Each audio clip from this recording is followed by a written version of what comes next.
네, 안녕하세요. 분말 재료의 김장기입니다. 저번 시간까지 이제 분말의 제조법에 대해서 배웠었죠. 그래서 총 네가지의 방법을 배웠습니다.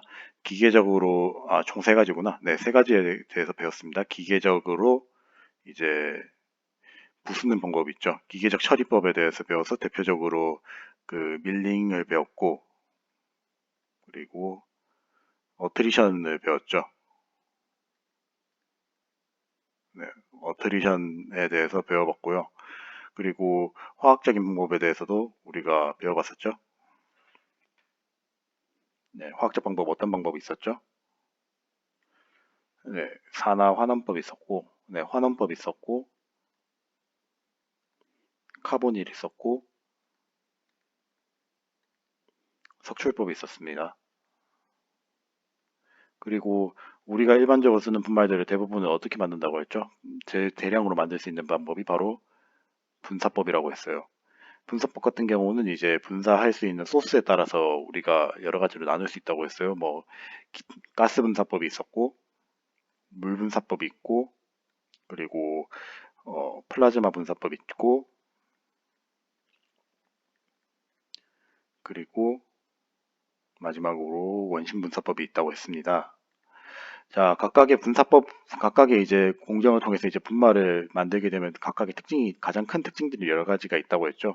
그래서 기계적 특성 같은 경우는 상당히 불규칙한 네, 분포를 보이게 되고 화학적 법을 이용해서 만들게 되면은 상당히 미세하면서도 다공성의 분말이 만들어진다고 했습니다. 그리고 분사법 같은 경우는 상대적으로 구형으로 만들어져서 물분사법 빼고요. 네, 구형으로 만들어진다고 했어요. 그래서 각각의 제조 방법에 대해서 배워봤고, 자, 이번 시간에는 이런 분말들이 제조가 되잖아요. 특히나 이제 분사법을 통해서 제조가 됐다고 한번 가정을 해볼게요. 얘들 안에 또 미세 조직이 있겠죠. 일반적으로 분말이 이렇게 있으면은 그냥 그대로 이렇게 있는 게 아니라 안쪽에 결정립들이 이렇게 이런 식으로 있긴 있을 겁니다. 그래서 과연 이 조직이 어떻게 형성이 되는지, 조직이 어떻게 형성이 되는지에 대해서 알아보도록 하겠습니다. 그래서 이번 시간에는 그 분사법을 통해서 이제 만들게 되면은 이게 실질적으로 뭐 미리 힌트를 드리자면은 주조랑 굉장히 방법이 비슷하거든요. 왜냐하면 이게 용해를 시켜가지고 녹여서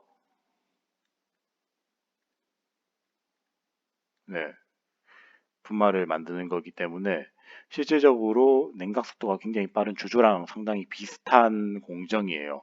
그러다 보니까 기본적으로 응고에 대해서 한번 짚고 넘어가야 되고 그 응고를 통해서 만들어진 조직이 어떻게 생겼냐에 대해서 알아볼 수 있고 그리고 이 미세 조직을 어떻게 후처리할 수 있냐, 이 분말들을 어떻게 후처리할 수 있냐에 대한 방법까지도 우리가 배워볼 수 있습니다. 자, 그래서 기본적으로 이제 그 아까 제가 앞에서 말씀드렸듯이 이 공정 자체가 주주랑 비슷한 거예요. 쉽게 말을 하자면은 기본적으로 이런 식으로 이제 용해된 금속이 있어요. 여기 이제 용융됐어요. 용융된 상태인데, 네, 얘가 벌크 모양, 그러니까 일반적으로 이런 식으로 특정 모양을 가진 상태로 쭉 형상을 가진 채로 이제 응고를 시키게 되면은 얘를 이제 주조라고 얘기를 하게 되고 그리고 얘를 이제 막 분사를 시켜가지고 분말을 만들게 되면은 분사법이죠. 자, 그러면 결국에는 용융된 녀석들을 어떻게 되든 간에 뭐 분산을 시키든지 뭐 안에 냉각을 시켜가지고 굳히든지 하든 간에 응고를 시켜야겠죠. 네, 그렇게 응고를 시켜야 될 겁니다. 자, 일반적으로 우리가 용체를 만들어 가지고 어 이런 식으로 벌크 재료를 만든다든지 아니면은 우리가 뭐 만약에 재료를 이런 식으로 아변을 해가지고 가열을 했다가 이런 식으로 가열을 해요. 다시 식힌다든지 냉각을 시킬 수 있죠. 이런 식으로 갈 수 있는 두 가지 방법이 있어요. 그래서 두 가지로 방법을 갔을 때 제일 많이 쓰는 방법이 뭐 공기에다가 그대로 냅둬 버린다든지 물에다가 집어넣는다든지 하는 방법들을 쓸 수 있죠. 그래서 일반적인 공정에서 이런 방법들을 사용하게 되면은 대략적으로 냉각 속도가 얼마 정도 되냐면요. 물을 썼을 때 한 25도에서 25도씨 per second, 그러니까 초당 25도 정도 떨어지게 됩니다. 생각보다 많이 안 떨어지죠.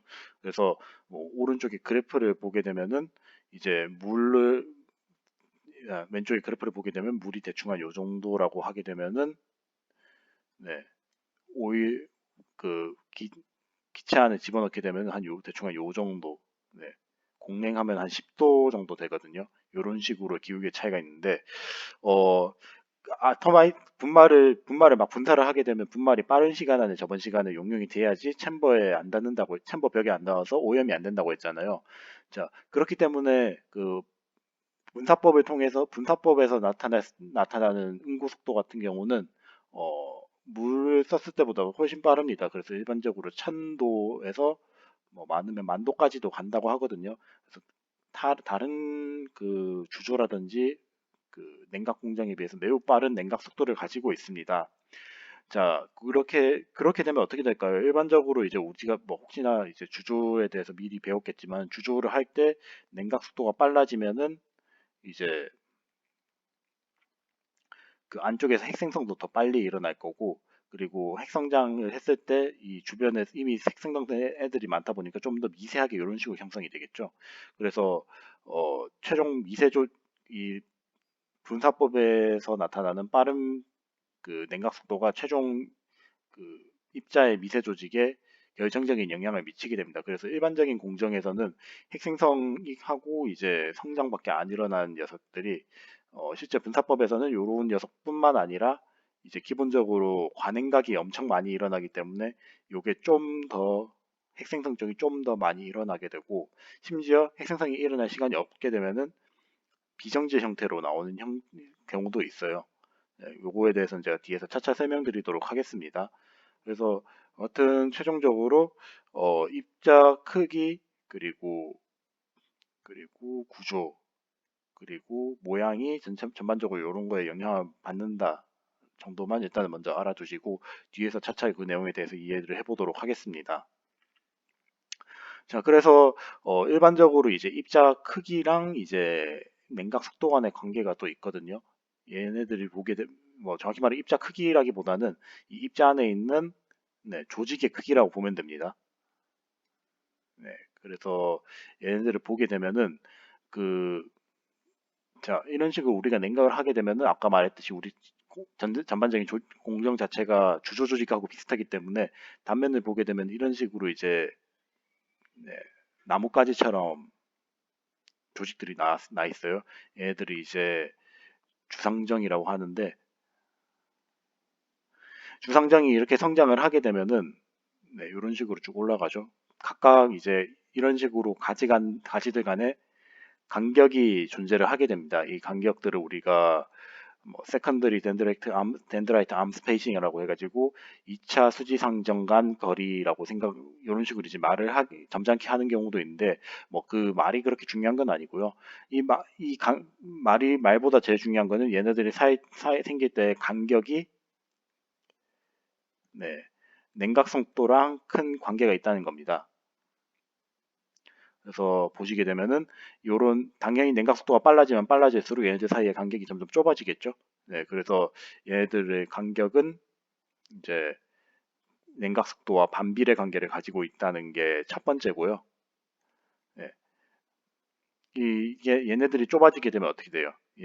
얘네들이 좁아지게 되면 당연히 입자들 크기에도 영향을 미치겠죠. 기본적으로 얘네들이 좁아지면은 입자 크기도 좁아질 거고, 얘네들이 커지게 되면은 간격이 커지게 되면 얘네들 입자 크기도 당연 어 이론 뭐 경험적으로 커지게 된다는 게 좀 알려져 있어요. 그래서 이런 두 가지 식이 나오게 되는데 냉각 속도가 느리다는 뜻이 뭐예요? 냉각 속도가 빠르다는 게 뭐예요? 곧 이제 냉각되는 데 필요한 시간이 t가 줄어든다는 거죠. 그렇기 때문에 식이 이런 식으로 일차적으로 표현이 되고요. 그리고 그 암 크기가 커지게 되면은 이제 입자 크기가 커진다고 했죠. 그렇기 때문에 이런 식으로 두 번째 식이 형성이 됩니다. 자, 그래서 정리를 하자면은 덴드라이트 스페이싱이 감소하면은 쿨링 레이트가 빨라지는 거고, 그리고 덴드라이트 스페이싱이 감소하면은 입자 크기가 감소한다는 식이 요 두 식을 통해서 아주 깔끔하게 보이죠. 자, 이렇게 되면은 요 둘 사이에서 관계가 어떻게 돼요? 얘네들이 이런 식으로 딱 식이 나타나면은 D에 대해서 얘를 이런 식으로 넘길 수가 있겠죠. 그러면은 네, C, D, M은 KTF의 N 이런 식으로 이제 식이 정리가 될 겁니다. 자, 이 뜻이 뭐가 될까요? 입자의 크기가 감소하려면은 TF가 감소해야 된다. 아, TF 그러니까 이 속도가 증가하는 거니까 T가 감소하는 게 맞죠. 그러니까 TF가 감소해야 된다라는 식이 나오니까 결국에는 이게 딱 가게 되면은 냉각 속도가 증가하면 증가할수록 입자 크기가 네, 감소하게 됩니다. 그래서 요 관계에 대해서 좀 확실하게 알아주셨으면 좋겠어요. 자, 그래서 뭐 이런 식 자체를 이런 식으로 좀 간단하게 정리를 할 수 있지만 조금 더 어렵게 정리할 수도 있는데 뭐 그렇게까지 중요한 건 아닙니다. 사실 결국 아까 전에 앞에 했던 얘기 그대로 나오는 거예요. 그래서 열 그 온도 냉각 속도가 이게 냉각 속도잖아요. dT분의 dT가 그 이런 식으로 떨어지는 게 온도 감소량 하고 이제 시간 간의 관계인데 얘들이 커지면 커질수록 D가 어떻게 돼요, 여기서? D가 감소해야겠죠? 네, 그거 보여주려고 요거를 제가 식을 집어넣은 겁니다. 그래서 요 앞에 슬라이드랑 뒤에 슬라이드에서 지금 슬라이드에서 말하고 싶었던 가장 핵심적인 내용이 뭐냐면요. 쿨링 레이트가 입자 크기랑 미세 조직 둘 다에 동시에 영향을 미친다는 거고 아까 앞에서 봤던 그, 요 관계 있죠. D는 CDM. 네. 요 관계가 이제 경험적으로 나왔다 했잖아요. 실제로 이걸 보게 되면은, 네, 요런 관계를 가지고 있어요.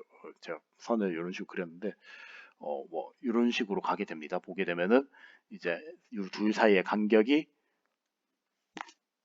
커지면 커질수록, 네, 커지면 커질수록 얘들 입자 크기도 커지는 거를 우리가 볼 수 있어요. 네, 그거 보여주려고 요 식을 집어넣은 거고, 그리고 앞에서 봤던 이제 냉각 속도랑 이제 입자 크기 간의 관계식도 보면 알겠지만은 냉각 속도가 증가하면 증가할수록 입자 크기가 어떻게 돼요? 네, 계속 감소하고 있죠. 네, 그 앞에 1번식하고 2번식이 1번식하고 2번식 그리고 최종 결과물의 관계가 요 그래프를 통해서 잘 보이게 됩니다. 그래서 각각 그 식들에서 나온 그 관계에 대해서만 좀 확실하게 예, 기억을 좀 하고 계셨으면 좋겠습니다. 다음으로 이제 제가 아까 전에도 말씀드렸지만 기본적으로 이제 그 분사법 같은 경우는 냉각 속도가 굉장히 빠르다고 했어요. 그럼 기본적으로 얘네들이 융체가 온도가 한 요 정도쯤에서 데워져 있는데 얘네들이 쓱 하고 갑자기 온도가 확 떨어지겠죠. 그러니까 쓱 확 떨어질 수도 있고 좀 덜 떨어질 수도 있을 거예요. 근데 일반적으로 이제 주조 같으면 대충 한 요 정도의 관행각이 생기겠지만은 이제 분사법 같은 경우 한 번에 온도가 엄청 많이 떨어지죠. 그래서 요만큼의 엄청 큰 관행각이 생기게 돼요. 네, 그래서 델타 T1이랑 델타 T2가 있으면은 델타 T1이 훨씬 커지게 돼요. 네, 이런 식으로 이제 관행각이 많이 형성이 되는데, 네, 뭐 뒤에 이제 다른 관행각들을 쓰긴 했지만 실질적으로 여기서 영향을 미치는 관행각은 이게 거의 메인이라고 보시면 될 거예요. 네, 요거 요게 이제 분사법에서 가장 도드라지게 나타나고 이제 물론 합금 분말들 같은 경우에는 조성적 관행각이라고 해가지고 원래 얘네들이 가지고 있어야 될 이론적인 온도가 이런 식으로 있는데 네, 실제로 이제 조성의 차이에 의해서 나타나는 온도 분포가 온도가 요 정도라고 하게 되면은 네, 그러니까 실제 얘네들 온도 말하는 거죠. 얘네 온도가 이렇게 위치하고 있다고 하면은 얘네들 사이에서도 이제 관행각이 존재를 하는 거죠. 네, 그러니까 요 액체랑 솔리드 그리고 실제 온도 분포는 이렇게 돼 있으면은 이 사이에서 관행각 그 네, 실제 온도가 이런 식으로 존재를 하면은 이게 관행각이 존재를 하는 건데, 네, 이런 식으로 조성적 관행각이 존재를 할 수도 있고, 그리고 뭐 다른 커베처 관행각이라든지 변형에 의해서도 관행각이 존재를 할 수 있는데, 이 관행각이 결국에는 제일 중요한 게 뭐냐면은 얘네들이 있어야지 이제 융체 안에서 이런 식으로, 네, 핵이 형성이 될 수가 있어요. 그래서 이 핵들이 형성이 됨에 따라서 이제 점점 이제 분말들, 얘네들이 성장해서 최종적으로 그 입자들이 형성이 되는 거잖아요. 그래서 이 핵들이 얼마나 많이 형성되고 얼마나 적게 형성되고에 따라서도 이제 그 분말 입자의 형성되는 정도가 차이가 나게 됩니다. 네. 그래서 일반적으로 그 입자들이 어 크게 그 핵생성이 이제 크게 되면은 어 좀 빨리 형성이 되겠죠. 이런 식으로 쭉 빨리, 네, 빨리 형성이 되는데 이 관행각이 너무 그래서 일반적으로 관행각이 커지면 커질수록 핵생성이 굉장히 빨라집니다. 예, 그래서 좀 더 증가를 하게 되는데 반대로 그게 너무 빨라지게 되면 온도가 너무 내려가면 어떻게 돼요? 확산에 따르면은 얘네들이 확산이 안 되겠죠. 확산이 안 되면 얘네들이 애초에 엉겨 붙지를 못할 거예요. 이런 식으로 이 주변에 엉겨 붙지를 않다 보니까 오히려 확산 속도에 의해서, 네, 느려져서 아예 핵생성이 안 되는 상황까지 가게 됩니다. 그래서 이런 식으로 어, 산의 관계를 가지게 돼요. 그래서 정리를 하자면은 그 네, 관행각이 기본적으로 초기 핵생성이랑 이제 성장에 필요하게 되고, 이제 얘들 사이에서 형성되는 관계는, 네, 기본적으로 선형적으로, 네, 첫 번째는 선형의 비례를 하게 되는데, 이제 너무 커지게 되면 확산에 의해서 억제가 되는 그런 결과를 가지고 오게 된다라고 아시면 될 것 같습니다. 자, 그러면은 이, 네, 이 핵생성이 일어나는 속도에 대해서는 우리가 배워봤는데, 과연 이 핵생성이 일어나는 최소 크기에 대해서는 떻게 되는지 아직까지 못 봤잖아요. 그거를 이제 보기 위해서 간단한 수식을 나타내 보게 되면은, 일반적으로 이제 관행이 있는 상태에서 얘네들이 이제 형성이 될 때 에너지 평형이 있겠죠. 그러니까 에너지가 뭐 플러스가 되면 불안정해지는 거니까 안 생기려고 할 거고, 에너지가 마이너스가 되면은 이제 형성이 되려고 하는 걸 거예요. 그래서 일반적으로 얘네들이 이제 핵 생성될 때 보면은 어 응고가 되면서 이제 이만큼의 부피가 안정화되는 게 있을 거고, 그리고 표면 에너지가 있으면은, 네, 표면 에너지가, 네, 이런 식으로 생기게 되면 이 둘 사이에서의 에너지 상태가 불안정해지게 될 거예요. 그래서 그 에너지 관계식을 써보게 되면은 뭐 볼륨의 형성에 의한 안정화, 그리고 표면에서의 표면 에너지 형성에 따른 불안정화, 요게 이제 저울처럼 나타나게 될 거거든요. 그래서 뭐 요 계산하는 거는 되게 간단해요. 이거 구의 부피고 이거 구의 표면적이죠. 거기에다가 표면 에너지랑 이제 뭐 생성 에너지, 네, 이렇게 두 개 곱한 거예요. 그래서 요거 평형색을 나타내게 되면 이런 식으로 나타나게 되는데, 얘네가 뭐 지금 보면 R 세제곱이랑 R 제곱의 관계를 가지고 있잖아요. 그래서 R이 커짐에 따라서 이제 초반에는 이쪽에 좀 더 지배를 받고 있다가 가면 갈수록 이쪽에 지배를 더 많이 받게 되는 그런 영향을 보이게 됩니다. 그래서 뭐 식을 그려보게 되면은 표면 에너지는 이런 식으로 이제 올라가게 될 거고, 이제 형성되는 에너지는 이런 식으로 이제 세제곱의 관계로 쭉 떨어지게 되는데, 이렇게 되다 보면 초반에는 얘네가 조금 더 우세해서 만약에 이 평형식이 이쪽에 있다고 하면은 증가하는 게 더 불안정해지죠. 그래서 이런 식으로 더 감소하게 되는 구조를 보이게 되고, 이쪽에 만약에 핵이 어느 정도 크기 이상이 되면은 여기서 내려가는 게 더 안정해지죠. 이쪽으로 가는 것보다. 그렇기 때문에 핵생성이 일어나서 성장하는 게 우세해지는 이런 관계를 가지게 돼요. 자, 그래서 결국에는 이 델타 G가 0이 되는 지점이 존재할 거 아닙니까? 이 변화량이 0이 되는 지점이 이제 임계점이 될 건데, 자, 이 인계점이 왜 중요하냐면은 요 최소한 요 정도 크기의 핵이 형성이 돼야지 어, 분말 제조를 할 때 네, 그러니까 얘네들이 응고가 될 때 이 핵이 나타나서 안정하게 갈 수가 있다는 거예요. 네. 그래서 요 핵, 안정하게 갈 수가 있다는 거고, 이제 그거를 계산하기 위해서 이런 식으로 이제 식을 나타낼 수 있거든요. 식 자체는 이제 그 전체 볼륨 에너지의 변화량이, 이거 V가 아니에요. GT예요.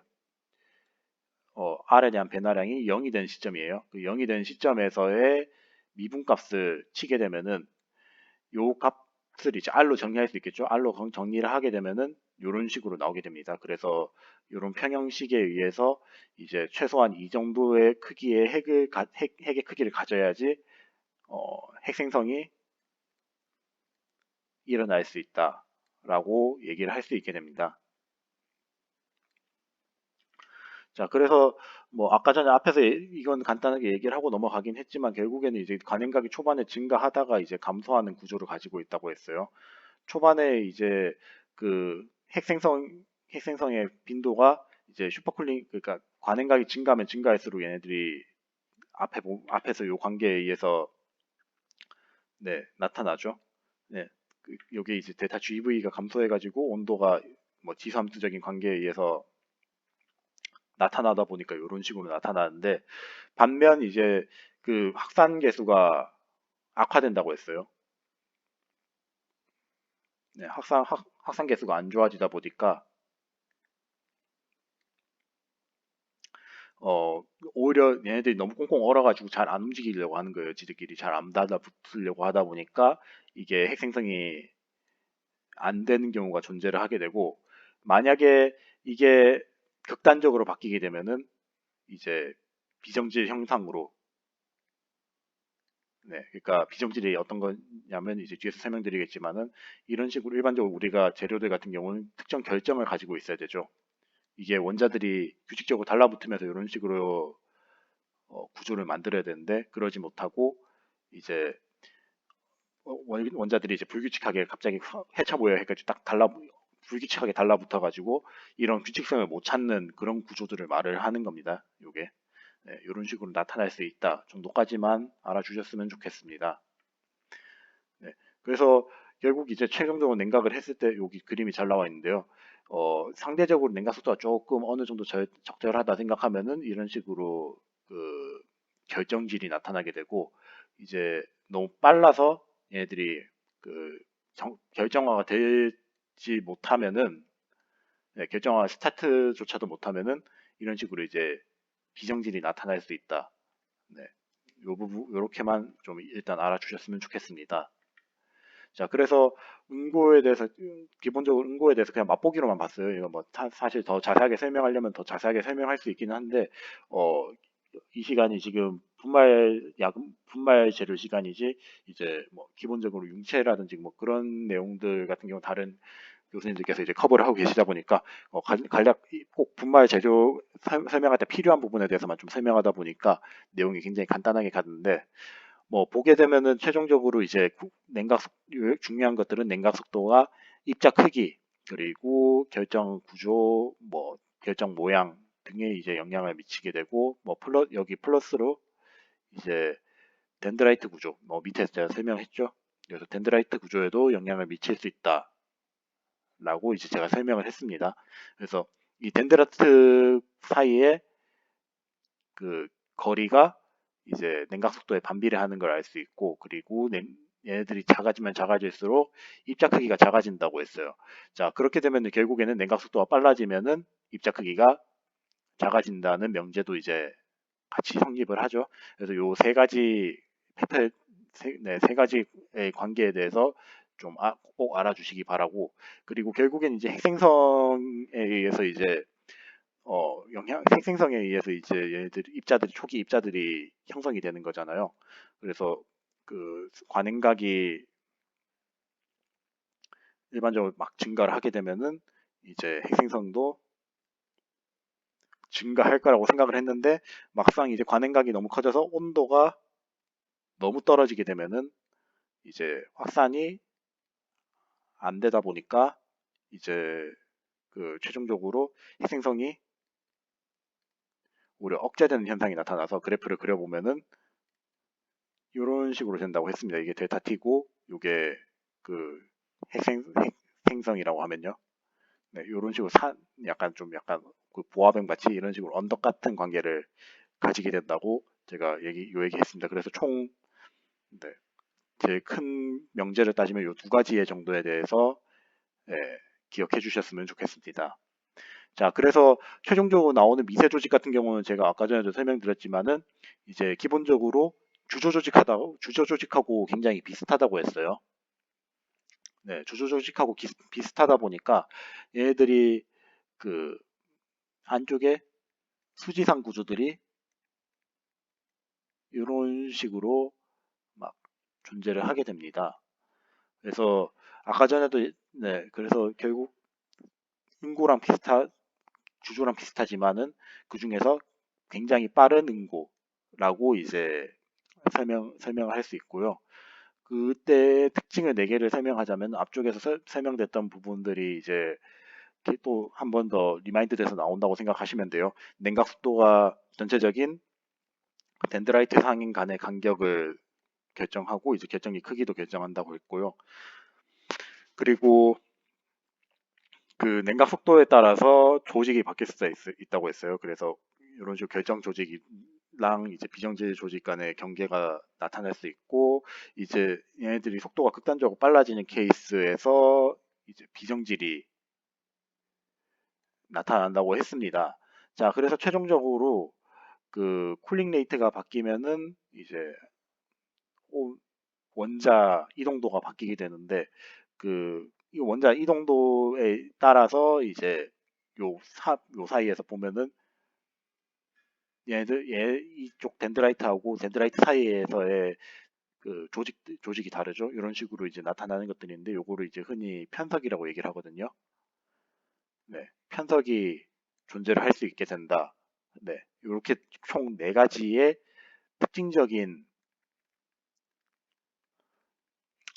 현상이 나타나게 됩니다. 그래서 하나하나 이제 좀 보게 될 건데요. 우선 첫 번째로 이제 덴드라이트 구조에 대해서 아까 전에도 설명을 드렸지만은 얘네들은 기본적으로 관행이 존재를 할 때 쭉 앞으로 성장을 해서 네, 나뭇가지 모양으로 나타나는 조직이에요. 네, 요게 일어날 때는 이제 일반적으로 합금에서 이제 국부적인 그 농도라든지 온도의 뭐 그 파동이 있잖아요. 그런 약간 불균일성에 의해서 이런 녀석들이 나타나게 되는데 그때 나타날 수 있는 가장 큰 현상을 두 가지를 설명을 하자면은 아까 말했던 요런 그 2차 수지상 구조 그러니까 우리가 아까 말했던 요 나뭇가지들 있잖아요. 요 나뭇가지들이 관행각이 일어날 때 나타날 수 있고 또한 이제 얘네들이 형성되면서 이쪽에서 용제들이 합금 같은 경우 얘랑 이제 용제들이 막 차이가 나거든요. 왜냐하면 이제 상태도를 그려보게 되면은 이제 얘가 이런 식으로 있다고 하면은 얘가 뭐 원래 조성은 이렇게 가지고 있는데 얘가 쭉 내려가면은 얘랑의 그 그러니까 액체로 빠지는 용질의 농도랑 고체로 빠지는 용질의 농도가 차이가 있죠. 그렇기 때문에 그 액체로 빠지는 용질들이 쭉 있을 거예요. 그렇기 때문에 최종적으로 얘가 이 조직이 가지고 있는 농도랑 액체가 가지고 있는 농도가 차이가 나기 때문에 멀리 가게 되면은 이제 용질의 불균일성이 발생할 수 있습니다. 네. 그래서 아까 앞에서 봤던 네, 요런 조직 차이가 발생할 수 있게 된다. 네. 꼭 기억해 주시기 바라고요. 그리고 이런 덴드라이트 그 주상정들이 뭐 자기 멋대로 막 형성되는 건 아니고요. 자기 멋대로 형성되는 건 아니고 이제 결정 구조에 따라서 영향을 미치게 되는데 그, 그 특징을 보게 되면은 FCC 같은 경우는 이제 111 면에서 일어나게 되고 BCC 같은 경우는 110 면으로 이제 성장이 일어나게 됩니다. 이거 디서 많이 보셨죠? 네, 면들 보게 되면은 둘 다 최조밀면입니다. 그러니까 슬랩이 일어난 최조밀면이 있고요. 실제로 이제 그 그림을 보게 되면은 이제 얘가 이쪽으로 한번 성장하게 되면 이쪽으로 이제 2차 암이 성장이 나서 이런 식의 네, 구조를 가진 것을 알 수 있습니다. 네, 그래서 이런 식으로 이제 덴드라이트 암이 형성이 되는데 아까 전에 리마인드 해 거를 다시 한번 리마인드를 해볼게요. 이제 결국에는 냉각 속도가 얘네들 사이의 간격을 결정을 한다고 했죠. 그러면은 이 수지상 조직에 의해서 분말 조직이 결정이 나타나는데 당연히 얘네가 영향을 미치겠죠. 네, 그렇게 영향을 미치게 될 겁니다. 그렇게 했을 때 얘네가 빨라지면 어떻게 된다고 했어요? 얘들 사이의 간격이 좁아진다고 했습니다. 그렇기 때문에 매우 느린 냉각 속도랑 빠른 냉각 속도에서 나타나는 조직의 차이가 발생을 해요.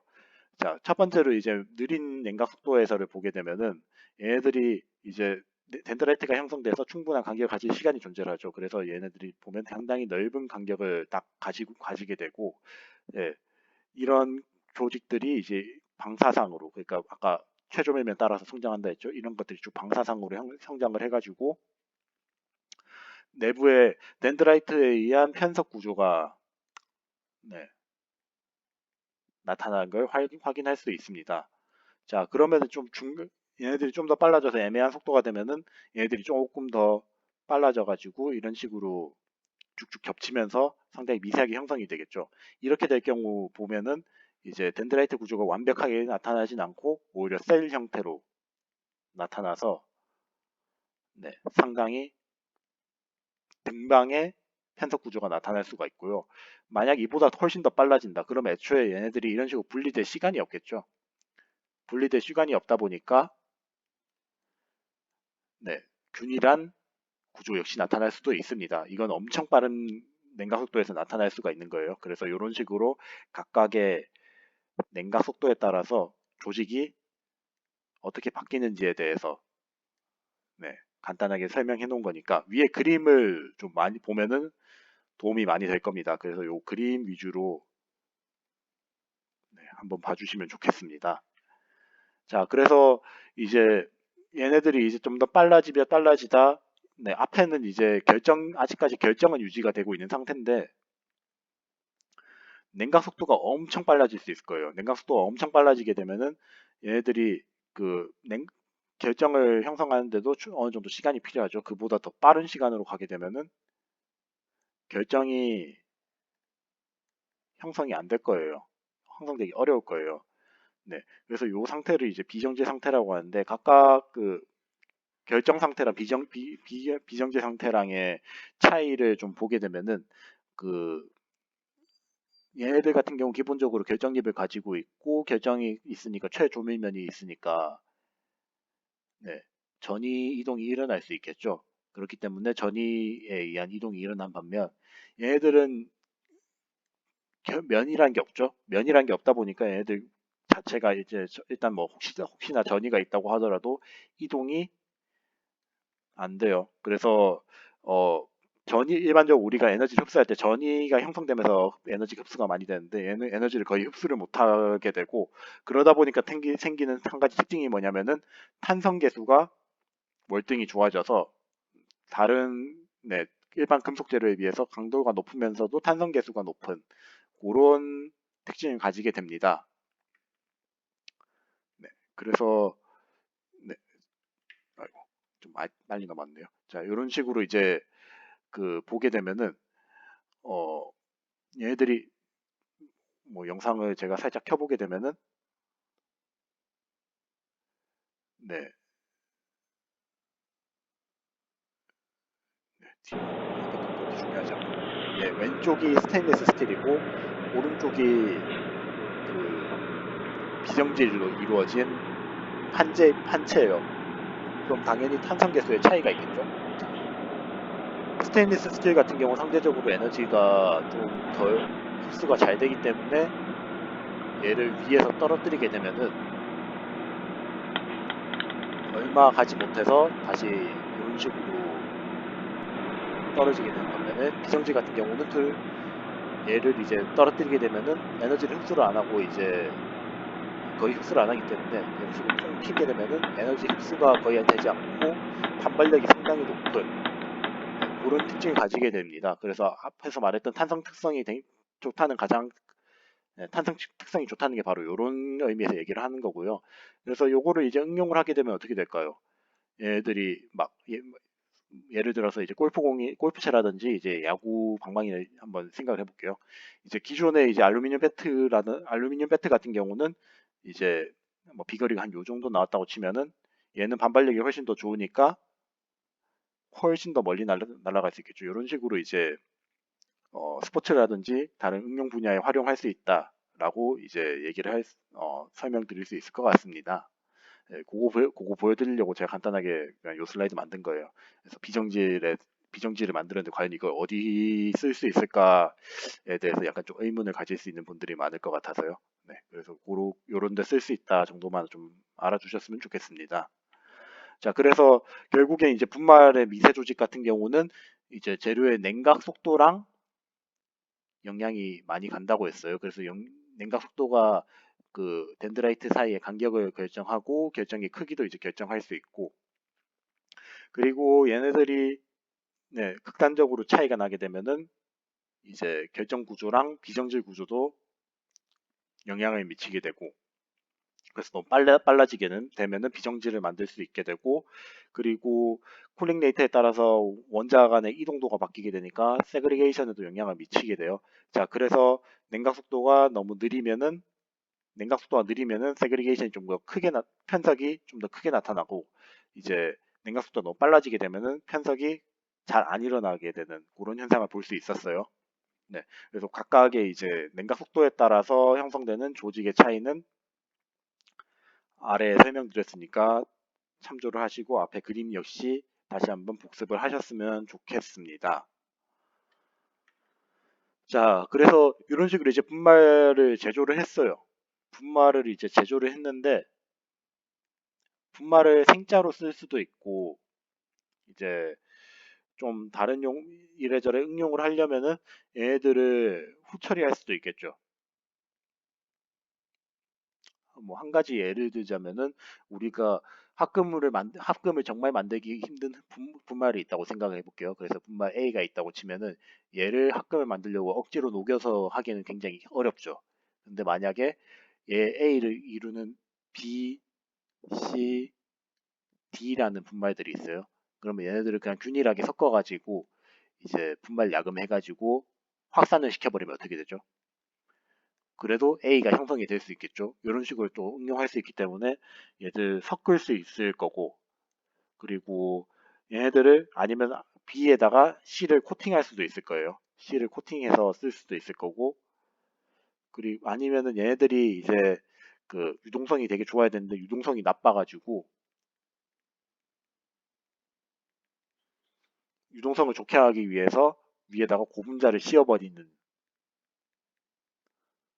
그런 식의 처리도 할 수 있을 겁니다. 그래서 크게 세 가지 정도의 처리할 수 있는데 혼합, 코팅, 그리고 첨가.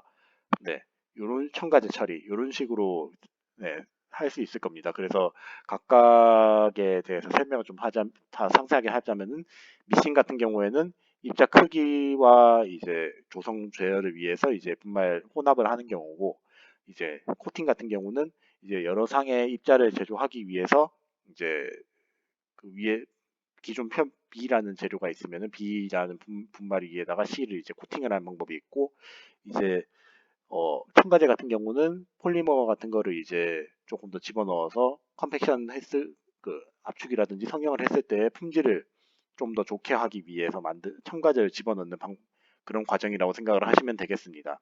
그래서 각각의 방법에 대해서 좀 보게 되면은 자 우선 혼합에 대해서 좀 설명을 할게요. 혼합을 설명하기 이전에 뭐 이건 이전에도 좀 얘기가 나왔지만은 우리가 이전에 혼합 분말을 가지고 왔는데도 어, 운송을 하다가 보면 이제 진동이 막 발생을 하게 되죠.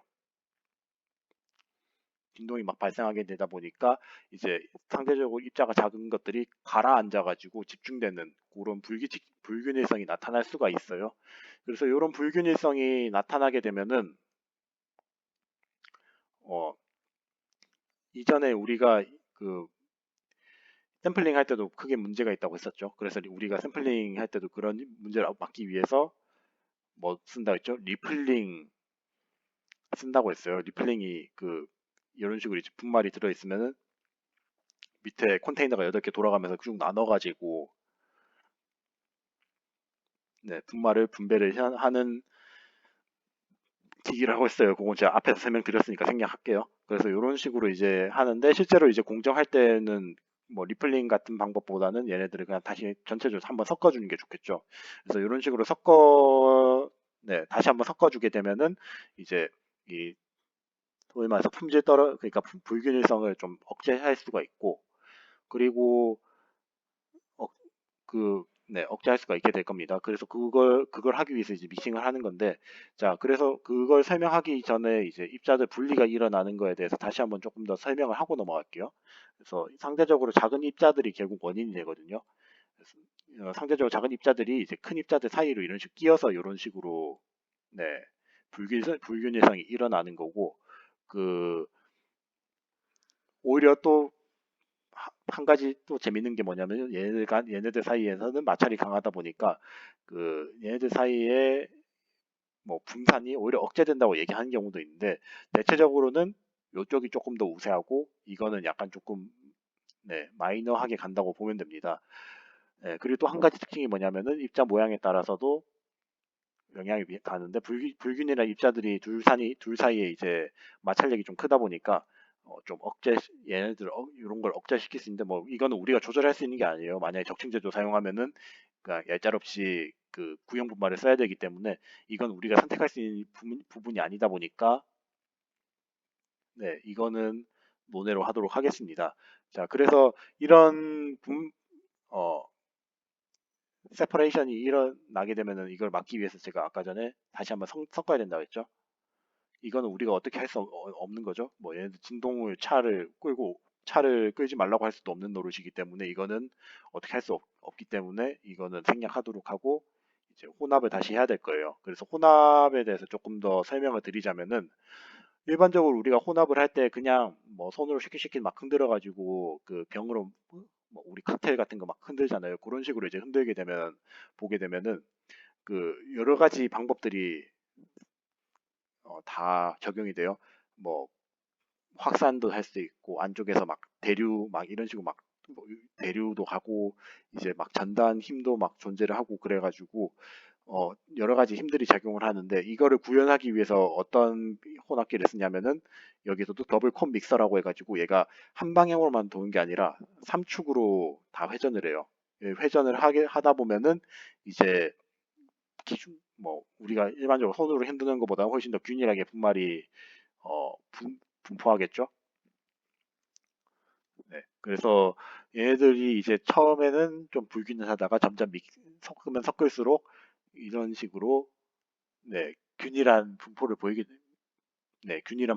될 겁니다. 그래서 이런 식으로 이제 섞다 보면은 네, 그래서 긴 시간 동안 섞다 보면은 이게 균일하게 되는 것도 있지만 입자들 자체도 영향이 당연히 가겠죠. 왜냐하면 이게 분말들끼리 막 부딪히고 하다 보면은 분말들도 손상도 갈 거니까요. 그래서 금속 분말 같은 경우는 이제 얘네들이 지들끼리 부딪히면서 변형이 일어나니까 변형이 일어나면 어떻게 돼요? 가공 경화가 일어날 거고 세라믹 분말 같은 경우는 이제 분말들이 너무 브리틀하니까 얘네들 사이에서 네, 부딪혀서 깨질 수가 있을 거예요. 이래서 입자 파괴가 일어날 수가 있을 겁니다. 그래서 총 두 가지 정도의 네, 문제가 추가적으로 발생을 할 수 있어요. 뭐 요거는 이제 부가적인 요소니까 참고만 하시면 될 것 같고 자 그래서 이제 각각 이제 최적화된 혼합물들 같은 경우는 이제 당연히 이것도 혼합을 했을 때 이제 최적화될 수 있는 혼합 조건이 존재를 하겠죠. 요 혼합 조건 같은 경우는 우리가 그 요 안에 들어가는 채워지는 밀도에 의해서 밀도에 의해서도 이제 영향을 생각할 수도 있고 그리고 회전 속도에 의해서도 너무 빨라지면 당연히 안 되겠죠. 이거 밀링하고 똑같아요. 그래서 너무 빨라지거나 너무 느려지면 안 되기 때문에 이거에 대한 최적 조건을 찾아야 될 겁니다. 그래서 첫 번째로 패킹 덴시티 같은 경우는 저번에도 어테이션 밀이라든지 뭐 보일 밀링에서도 어느 정도 얘기가 됐지만은 분말이 100% 채워지면 안 되고 얘네들 같은 경우는 일반적으로 한 30% 정도 채워지면은 예, 최적의 조건을 가질 수 있고요. 회전 속도 같은 경우는 얘네들이 이제 기본적으로 뭐 회전도 있지만 뭐 중력도 있잖아요. 그러니까 중력이랑 이제 회전에 의한 원심력 사이에서의 균형을 잘 잡은 조건을 찾아야 됩니다. 그래서 만약에 속도가 너무 느리게 되면은 이제 혼합에 필요한 시간이 너무 길어지게 되니까 얘네들 길어지면은 입자에 손상받게 되죠. 그래서 밀링 같은 효과가 나타나게 돼서 네, 분말 모양이 이상해져요. 예, 전반적인 입자 형상이 이상해지는 문제점이 존재할 수 있고 그리고 반대로 속도가 너무 빨라지게 되면은 그 얘네들이 원심력 때문에 엄청 빨리 돌잖아요. 엄청 빨리 돌게 되면 애초에 섞이질 않겠죠. 그러니까 입자 작은 것들은 전부 다 큰 거 사이로 막 들어가서 빠져나오려고 할 생각이 없기 때문에 속도가 너무 빨라져도 오히려 네, 혼합되는 속도가 안 좋아지게 됩니다. 그래서 요거를 막을 수 있는 적절한 중간 정도의 속도를 찾는 게 이제 중요한데 그 속도를 대략적으로 찾기 위해서는 이제 컨테이너의 크기랑 경험적으로 루트에 반비례한다. 네, 요 정도가 알려져 있습니다. 물론 실제로 이렇게까지 식이 단순하진 않아요. 요거는 그냥 대략적인 예측치고 실제로는 한번 실험을 해봐야 될 거예요. 네, 그래서 요거는 그렇게까지 중요하진 않고 결국에는 이게 너무 느리거나 너무 빠르면 왜 너무 느리거나 너무 빠르면 안 되는지에 대해서만 좀 기억을 해주셨으면 좋겠습니다. 자, 그래서 이제 입자 간의 균일성을 좀 보게, 네, 시간이 지나면 지날수록 이런 식으로 이제 균일성이 생기겠죠. 네, 그 어떻게 평가하는지에 대해서도 좀 봐야 될 겁니다. 그래서 균일성을 0에서 1로 평가를 할 수가 있는데 이제 초기에 얘네들이 가지고 있는 그 분산이 있을 거고 이제 완전 이런 식으로 잘 섞여져 있는 그러니까 균일하게 섞여져 있는 재료에 대해서도 이제 분산이 있을 거고 이제 초기 상태에서도 이제 분산이 있을 거예요. 그래서 각각의 분산에 대해서 이제 값을 나타내게 되면은 1 마이너스 초기에 그리고 네, 이제 섞고 난 다음에 재료에 대한 이제 분산값 뭐 식 자체는 되게 간단하게 적혀 있는데 이것저것 작성을 하게 되면은 좀 약간 상당히 복잡하다 보니까 뭐 요런 것들이 있다고 요런 게 있다고만 좀 알아줬으면 좋겠고 뭐 여기서 최종적으로 제가 말하고 싶었던 거는 하나예요. 그러니까 혼합 시간이 최종 이제 재료의 균일성을 결정하는 데 영향을 미치게 되고 이제 이게 어느 정도 시점이 되게 되면은 포화가 될 수가 있다는 게 네, 요점입니다. 그래서 처음에는 이제 뭐 그래프를 그려보게 되면은 한번 이런 식으로 쭉 급격하게 균일해지다가 어느 정도 되면은 100%까지 가지 못하고 네, 이런 식으로 포화가 돼서 어느 정도 분리가 같이 일어날 수 있는 시점이 존재한다. 네, 이렇게만 좀 알아주시면 될 것 같아요. 네, 그리고 마지막으로 이제 첨가제에 대해서 간단하게 좀 설명을 하도록 하겠습니다. 첨가제 같은 경우는 뭐 기본적으로 분말에 이제 뭐 이것저것 갖다 부어가 분말에 이제 고분자들을 좀 약간 들러붙여 가지고 분말 특성을 조금 더 좋게 만들려고 하는 건데요. 첫 번, 크게 한 6가지 종류가 있어요.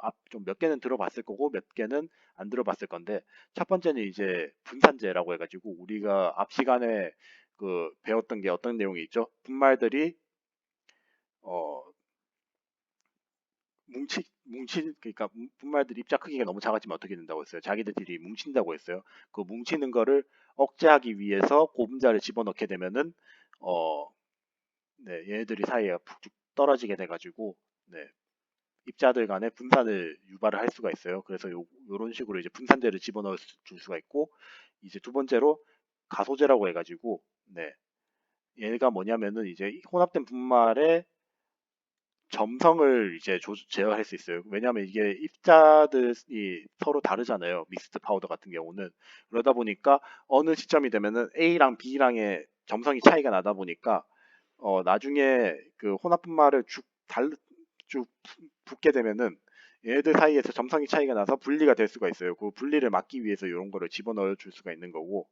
그리고 세 번째로 이제 표면 처리제가 있어요. 얘네들 같은 경우는 이제 그 바인더 밑에서 바인더 따로 설명을 하긴 하겠지만 이 바인더에 이제 그 저점성이라고 해가지고 이게 뭐냐면은 그 바인더를 우리가 여기다 올려요. 올렸는데 이런 식으로 이제 그 침투성이 아니라 만약에 표면에 이제 물이 있으면은 얘네들이 이렇게 있으면 침투성이 아니죠. 네. 그러니까 물하고의 그 저점성이 자체가 안 좋으니까 얘 쫙 퍼지지가 않아요. 그걸 퍼지게 하기 위해서 이제 다른 소프트 약재를 좀 집어넣어 주는 거예요. 그래서 이런 식으로 이제 그 표면에서의 젖음성을 좋게 해가지고 좀 더 잘 코팅이 되거나 네, 첨가제가 잘 붙을 수 있도록 해주는 게 설펙턴트 그러니까 표면 처리제라고 생각하시면 되고 그리고 티크닝 에이전트라고 해가지고 이 사이 이 사이에서의 그 얘네들 이제 바인더를 하고 난 다음에 얘네들의 점성이 처음에는 되게 유동성이 워낙 너무 빠르다 보니까 써먹기가 좀 애매한데 얘네들의 유동성을 좀 제어해서 점성을 좀 높이기 위해서 집어넣는 녀석이라고 생각을 하면 되는데 얘랑 얘는 그렇게 중요하진 않아요. 지금 금속 분말하는 데서는 그렇기 때문에 요거 두 개는 생략을 하도록 하고 제일 중요한 거 두 개가 하나는 이제 그 초기 분말들이 이제 아무런 열 없이 이제 압축이 되면은 잘 결합이 안 되는데 그 결합력을 높이기 위해서 네, 결합력을 높이기 위해서 이제 그 약간 본드 같이 이제 서로 접착을 시켜줘야겠죠. 그 접착을 시켜주기 위해서 집어넣는 네, 바인더가 있고 그리고 이 우리가 이제 분말을 집어넣어 가지고 압축을 하게 되면은 당연히 분말하고 금형 사이에서도 마찰이 있을 거예요. 그 마찰을 최대한 줄이기 위해서는 어떻게 해야겠어요? 윤활제 집어넣어 줘야겠죠. 그래서 윤활제 네, 이 두 가지에 대해서 중점적으로 보게 되겠습니다. 자, 그래서 첫 번째로 이제 윤활제에 대해서 살짝 보게 되면요. 윤활제 같은 경우는 이제 일반적으로는 이 분말하고 이 금형 사이에 마찰을 감소시키기 위해서 많이 집어넣게 되는데 얘를 네, 집어넣게 되면은 최종적으로 금형의 수명이 증가를 하겠죠, 당연히. 네, 수명은 증가를 하겠지만은 얘들 때문에 그 입자 공정을 했을 때 결과물이 좀 차이가 나타나게 돼요.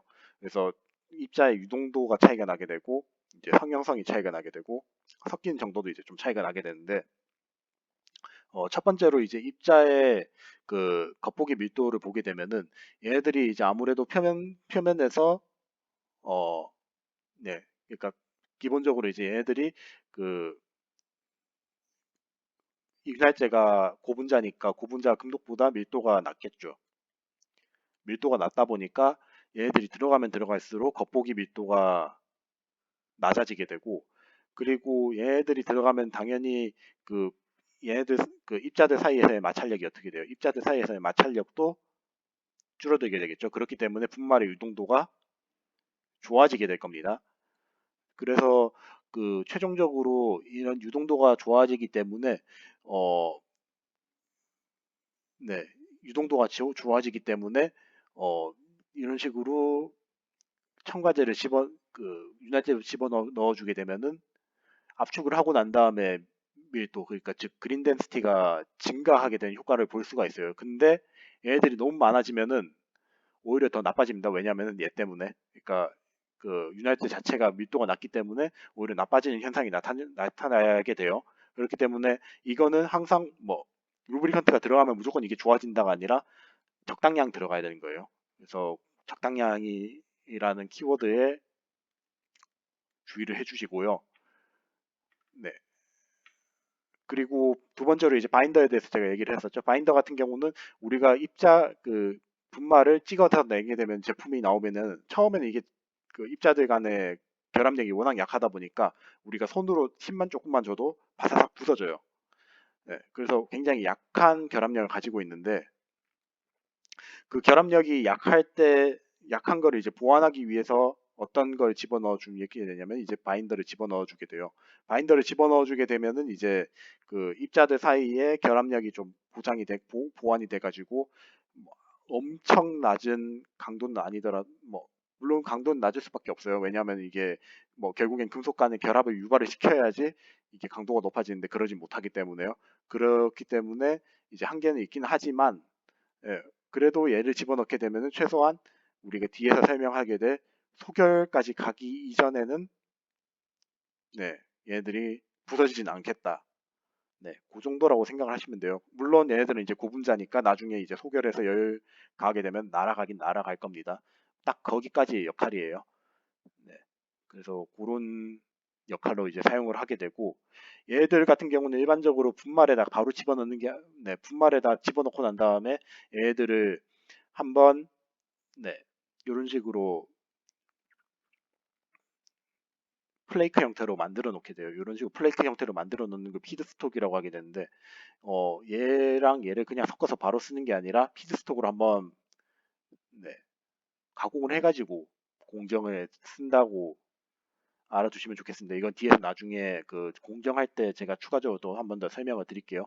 하여튼, 네, 그렇게 알아주시면 좋겠고, 모든 바인더의 조성은 이제 공정 방법이라든지 재료에 따라서 좀 차이가 있긴 한데, 뭐 이거는 이제 변수가 워낙 많다 보니까 그냥 이렇게 된다 정도까지만 알고 있으면 좋겠습니다.